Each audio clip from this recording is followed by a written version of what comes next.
नमस्कार दोस्तों। Fruit crops के डिजीज़ पढ़ रहे थे अपने, मैंगो और बनाना के तो पढ़ लिए थे। और आज अपने पढ़ेंगे सिट्रस की डिजीज़। यानी कि सिट्रस तो देखो एक ब्रॉड ग्रुप है। सिट्रस के अंदर भी बहुत सारी मतलब अलग अलग क्रॉप आती है, जैसे लाइम है, लेमन है, ठीक है, मैंडेरिन है, स्वीट ऑरेंज, इन सब के बारे में मैंने पढ़ा रखा है। आप जब प्लेलिस्ट में जाओगे, जो चैनल है मेरा तृतीय क्लासेस में, जो प्लेलिस्ट है वहाँ जाओगे तो हॉर्टिकल्चर या उद्यान विज्ञान करके एक प्लेलिस्ट आएगी, उसमें आपको ये सारी क्रॉप्स मिल जाएगी। ठीक है, तो अपने सिट्रस के अंदर यानी कि जितने भी आते हैं उनमें कौन कौन सी डिजीज़ है, कौन कौन से रोग है, वो आज अपने इस लेक्चर में पढ़ने वाले हैं।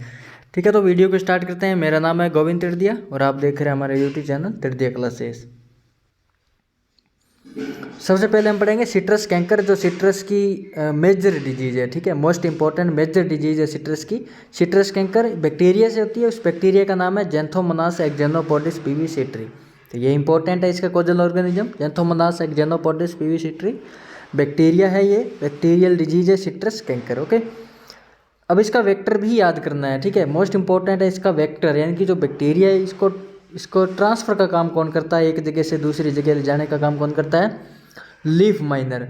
देखो, अब लीफ माइनर से ही इतने से काम नहीं चलेगा कि आपने याद कर लिया कि सिट्रस कैंकर का वेक्टर लीफ माइनर। आपको लीफ माइनर का भी साइंटिफिक नाम याद करना पड़ेगा। फाइलोक्नेस्टिस सिट्रेला। क्या है? फाइलोक्नेस्टिस सिट्रेला। इस क्या होता है कि कई बार एग्जाम डायरेक्ट लीफ माइनर ना दे के डायरेक्ट साइंटिफिक नाम ही दे दिया जाता है। ठीक है, एग्जाम में। तो आपको क्या याद करना है कि बैक्टीरियल डिजीज है सिट्रस कैंकर, वेक्टर इसका लीफ माइनर है, और लीफ माइनर का साइंटिफिक नाम क्या?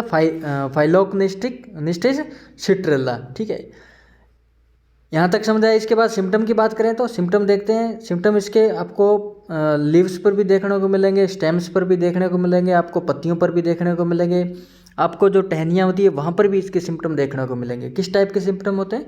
स्मॉल वाटर सॉकेट लेशंस बन जाते हैं, बाद में वो येलो हो जाते हैं with the rigid Corky centre जो कॉर्की होता है आप देख भी सकते हो, इमेज में मैंने दिखाया है यहाँ पर। यानी ये जो फ्रूट है, फ्रूट के ऊपर इस प्रकार का सिम्टम दिखेगा आपको।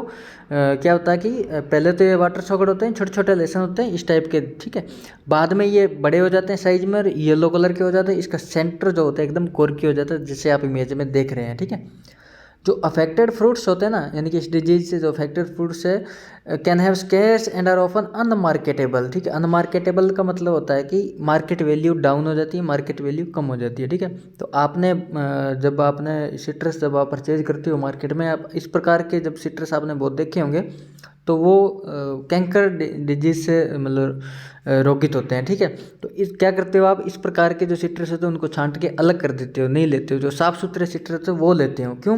क्योंकि इनकी मार्केट वैल्यू डाउन हो जाती है। ठीक है, ये कोई भी नहीं लेना पसंद करता है। तो ये सिट्रस के सिम्टम थे, सिट्रस जो कैंकर के डिजीज के थे।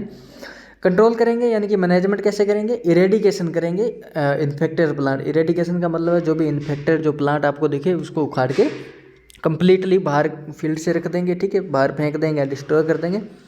कॉपर बेस्ड बैक्टीरिसाइड है वो अप्लाई करेंगे। कॉपर बेस्ड बैक्टीरिसाइड आपको पता है, कॉपर ऑक्सीक्लोराइड होता है, उसकी स्प्रे करेंगे। इसके अलावा बोडियक्स मिक्सचर है, बोडियक्स में जो पेस्ट होता है, बोडियक्स मिक्सचर पेस्ट, वो भी अपने काम में ले सकते हैं। And removal of affected plant parts, जो अफेक्टेड प्लांट पार्ट्स है उसको रिमूव कर देंगे। Quarantine major are also implement to prevent this spread. Quarantine measures आपको पता है क्या होता है? यानी कि एक जगह से दूसरी जगह ये डिजीज़ ना फैले, इसके लिए अपने क्या करते हैं कि सिट्रस का एक जगह से दूसरी जगह ट्रांसपोर्ट ही बंद कर देते हैं। क्यों? जब सिट्रस ही ट्रांसपोर्ट नहीं होएगा तो क्या होगा? डिजीज भी नहीं ट्रांसपोर्ट होगी। तो उसको क्वारंटाइन बोलते हैं। 2-3 टाइप के होते हैं, जैसे एक डोमेस्टिक क्वारंटाइन होते हैं जो अपने सिर्फ मान लो कि कंट्री के अंदर अंदर ही होते हैं। ठीक है, यानी कि एक स्टेट से दूसरी स्टेट में नहीं जाते। ठीक है, जैसे पोटैटो में आपने देखा वाट डिजीज लगती है पोटैटो में, जो उधर नीलगिरी हिल्स वगैरह वहाँ उस साइड होती है। तो वहाँ पर जो पोटैटो होता है ना ग्रो, उसको कंट्री के दूसरी साइड मतलब कहने का मतलब आयात निर्यात नहीं करते। ठीक है, तो वो वाट डिजीज वहीं के लिए स्पेसिफिक है। तो वो डोमेस्टिक क्वारंटाइन होता है। एक होता है इंटरनेशनल क्वारंटाइन, यानी कि एक कंट्री से दूसरी कंट्री नहीं जाते, वो होता है इंटरनेशनल क्वारंटाइन। ठीक है, तो ये क्वारंटाइन सिस्टम होता है। ये थी सिट्रस कैंकर। इसके बाद में इसकी जो सेकंड मेजर डिजीज है सिट्रस ग्रीनिंग, आपने सुना होगा इसको। सिट्रस ग्रीनिंग को होंग लॉन्ग बिंग भी बोल देते हैं, इसका अलग से नाम है होंग लॉन्ग बिंग। ठीक है, तो ये भी याद रखना है। होती किससे ये? देखो पहले तो क्या होता है, जब ये डिजीज हुई थी तो इसके मानते थे कि माइकोप्लाज्मा से होती है, लेकिन अभी रिसेंटली ये मानने लगे कि ये बैक्टीरियल पैथोजन से होती है। बैक्टीरियल पैथोजन का नाम है कैंडिडेटस लाइबेरिबैक्टर। याद रखना है, कैंडिडेटस लाइबेरिबैक्टर पहले माइकोप्लाज्मा से होती थी, लेकिन अभी किससे होती है? बैक्टीरिया से होती है, कैंडिडेटस लाइबेरिबैक्टर। इसका भी वेक्टर मोस्ट इंपॉर्टेंट याद करना है, एशियन सिट्रस साइला होता है। सिट्रस साइला का साइंटिफिक नाम होता है टाइफोरिन सिट्री। तो ये मोस्ट इंपॉर्टेंट डिजीज है। कोजल ऑर्गेनिज्म मोस्ट इंपॉर्टेंट है इसका, कैंडिडेटस लाइबेरिबैक्टर। वेक्टर उससे भी ज़्यादा इंपॉर्टेंट है, क्या है? Citrus psylla Diaphorina citri. ठीक है, सिम्टम देख लेते हैं। Yellowing of leaves often in blotchy pattern, पत्तियाँ क्या येलो कलर की हो जाती है। ठीक है, asymmetrical fruit, asymmetrical fruit, small fruits with poor flavour, small fruits with asymmetrical fruit colour है। ये क्या है कि यहाँ अपनी इमेज आ गई तो ये थोड़ा कवर हो गया। यहाँ लिखा है मैंने asymmetric fruit colour. Fruit colour क्या होता है कि एसिमेट्रिकल होता है। एसिमेट्रिकल का मतलब होता है कि फ्रूट का किसका जो कलर होता है ना वो एक जैसा नहीं होता। जैसे आप नीचे वाली इमेज में देखो, इसमें आपको येलो भी मिलेगा और ग्रीनिश भी मिलेगा। ग्रीन कलर का भी फ्रूट का कलर है और येलो भी है। तो इसका इसमें इसकी जो डिजीज़ के सिम्टम एक तो ये है, यानी कि फ्रूट के कलर दो हो जाएंगे, ग्रीन और येलो। ठीक है, पत्तियाँ येलोविश हो जाएगी, जो आप ऊपर वाली सिम्टम में देख सकते हो, येलोविंग हो जाएगी, बलोची पैटर्न में हो जाएगी। इसके अलावा क्या होता है, जो फ्रूट होते हैं वो स्मॉल हो जाते हैं साइज के अंदर। स्मॉलर फ्रूट आप ऊपर वाली इमेज में देख सकते हो, छोटे छोटे फ्रूट हो जाते हैं स्मॉल साइज में। ठीक है, तो इससे क्या होता है, इसका जो फ्लेवर होता है वो भी पुअर हो जाता है। ठीक है, tree decline and death over times, तो पूरा का पूरा प्लांट ही क्या टाइम के हिसाब से पूरा का पूरी डेथ हो जाती है पूरे प्लांट की धीरे धीरे। इसका मोस्ट तो citrus greening most important disease है। ठीक है, किससे होती है? Bacterial pathogen Candidatus Liberibacter. वापस रिपीट कर देता हूँ, वेक्टर क्या है? Citrus psylla Diaphorina citri. Symptom उससे भी ज़्यादा इंपॉर्टेंट है, छोटे फ्रूट हो जाते हैं, फ्रूट का जो कलर है वो मतलब येलो ग्रीन दो टाइप का हो जाता है। एसिमेट्रिक फ्रूट का कलर हो जाता है, पत्तियां येलो हो जाती है, ये इसके सिम्टम है। कंट्रोल करेंगे, कंट्रोल अपने जो साइलिड है सिट्रस साइलिड, उसको जितने भी वेक्टर से ट्रांसमिट होने वाली जो जितनी भी अपनी डिजीज होती है उनको कंट्रोल करने के लिए अपने सबसे पहले क्या करते हैं, जो वेक्टर होता है ना उसको कंट्रोल करेंगे। वेक्टर कंट्रोल हो गया तो ऑटोमेटिक डिजीज कंट्रोल हो जाती है। तो साइलिड पॉपुलेशन को कंट्रोल करेंगे इंसेक्टिसाइड अप्लाई करके। ठीक है, इन्फेक्टेड जो ट्रीज है उसको अपने रिमूव करके बाहर डिस्ट्रॉय कर देंगे। ठीक है, ये था citrus greening most important disease है, एक बार और देख लेना ना समझ आए। ठीक है दोस्तों, फिर है सिट्रस रूट रोट, नाम से ही पता लग रहा है रूट रोट, रूट की रोटिंग हो जाती है इसमें। देख लेते हैं कोजल ऑर्गेनिज्म, फाइटोप्थोरा फंगल मतलब फंगल से होने वाली डिजीज है, फंजाई से होने वाली, इसलिए फंगल लाइक पैथोजन है। फाइटोप्थोरा स्पीसीज, यानी कि फाइटोप्थोरा जो फंगल स्पीसीज है इसका कोजल ऑर्गेनिज्म है। सिम्टम्स क्या होते हैं इसमें? रूट डिके हो जाती है, रूट डिके हो जाती है, पत्तियां येलोविंग हो जाती है, विल्टिंग हो जाती है, पूर fruit production and eventual tree death, tree की भी डेथ हो जाती है। आप इमेज में देख सकते हो, इस इमेज में आपको पत्तियां जो येलो कलर की दिखेगी, इस तरीके से रूट की डिके हो जाएगी, पूरा का पूरा प्लांट ही क्या है इसमें सड़ के पूरा का पूरा प्लांट ही मतलब कि डेथ हो जाएगी पूरी की पूरी प्लांट की। कंट्रोल कैसे करेंगे इसमें? प्रॉपर सॉइल ड्रेनेज करेंगे, सॉइल ड्रेनेज करेंगे। ठीक है, the use of resistant root stock use करेंगे, सॉइल फ्यूमिगेशन करेंगे और फंजीसाइड की एप्लीकेशन करेंगे। ठीक है, तो ये सिट्रस रूट रोट डिजीज है जिसके मैंने सिम्टम कंट्रोल बताया और किससे होती है। ठीक है, फिर नेक्स्ट है सिट्रस ट्रिस्टेजा वायरस, ये आपने सुना होगा, ये भी मेजर डिजीज में से एक डिजीज है सिट्रस की। सिट्रस ट्रिस्टेजा वायरस वायरल डिजीज है, तो वायरल डिजीज का कोई ना कोई वेक्टर होगा, क्योंकि वायरस क्या होता है कि एक जगह से दूसरी जगह अपने आप नहीं जाता है, उसको ट्रांसफर करने के लिए उसका वेक्टर होता है। तो वायरस को कौन ले जाता है एक जगह से दूसरी जगह? एफिड।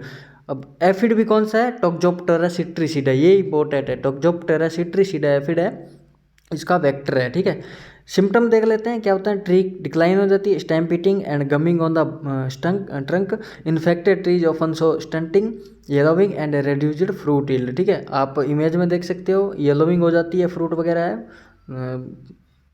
ठीक है, और ग्रोथ रुक जाती है इसकी और फ्रूट की यील्ड कम हो जाती है। ठीक है, रेसिस्टेंट रूट स्टॉक यूज करेंगे, इन्फेक्टेड जो भी ट्रीज है उसको रिमूव करके, और एफिड पॉपुलेशन को कंट्रोल करेंगे। एफिड के लिए बहुत सारे इंसेक्टिसाइड आते हैं, इमिडाक्लोप्रिड हो गया, एसीफेट वगैरह है, वो आप देख लेना। ठीक है, तो ये सिट्रस ट्रिस्टेजा वायरस है, इसका मोस्ट इंपॉर्टेंट जो क्वेश्चन है वो है कि एफिड इसका वेक्टर है, टोक्जोप्टेरा सिट्रीसिडा। ठीक है,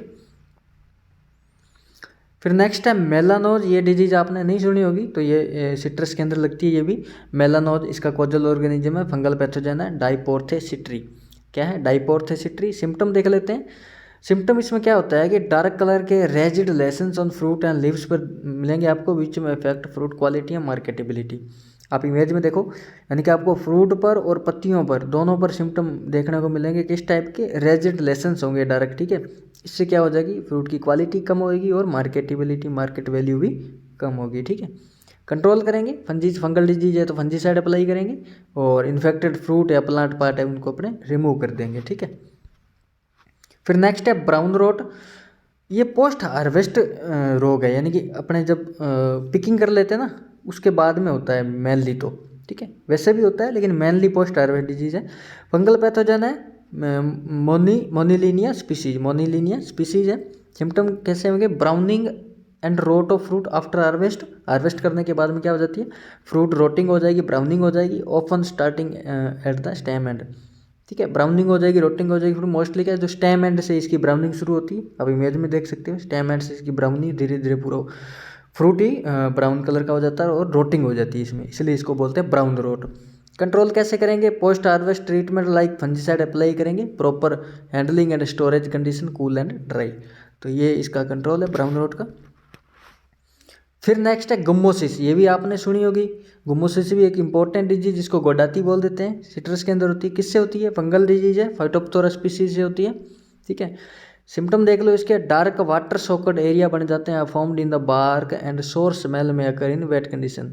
तो अब इमेज में देखो, जो बार्क होता है ना इसका नीचे वाला, वहाँ पर इस प्रकार से आपको गुम्मोसिस गूंद सा देखेगा और वाटर सोकड एरिया बन जाता है, formed in the bark and smell जो आती है, सोर स्मेल, खट्टी सी स्मेल आती है इसमें, ठीक है। कंट्रोल करेंगे बॉडी एक्स जो पेस्ट होता है वो अपने यूज करेंगे इसके लिए। तो ये गमोसिस डिजीज थी, ये भी इंपॉर्टेंट डिजीज है सिट्रस की। तो ठीक है दोस्तों, ये तो थी अपनी सिट्रस की मेन डिजीज। इस लेक्चर में अपनों ने कवर की। सभी इसकी डिजीज इंपॉर्टेंट है, एग्जाम में पूछ जाती है बार बार, आप इसको पढ़ना अच्छे से, ठीक है। और आपको वीडियो अच्छा लगे तो लाइक ज़रूर करना, कमेंट जरूर करना और दोस्तों को भी शेयर करना, ठीक है दोस्तों। मिलते हैं नेक्स्ट वीडियो में, तब तक के लिए जय हिंद।